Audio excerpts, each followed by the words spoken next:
మహాశివుడు అర్ధనారీశ్వర రూపంలో శివతాండవం చేసే సమయాన్నే ప్రదోషకాలం అంటారు.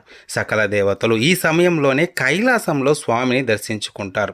ఈ సమయాన్నే ప్రదోషకాలం అంటారు. నెలలో 2 పక్షాలు అంటే శుక్లపక్షం, కృష్ణపక్షం, ఈ 2 పక్షాలలో త్రయోదశి నాడు వచ్చే ప్రదోషాన్ని మహాప్రదోషం అంటారు.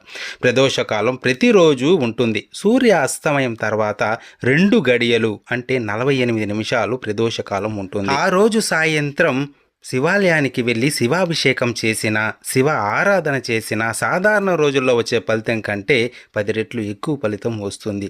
ఈ నెలలో అంటే జూలై నెలలో 19వ తేదీన ప్రదోషం వస్తుంది. తర్వాత ఆగస్టు 1వ తేదీ కూడా ప్రదోషం ఉంది.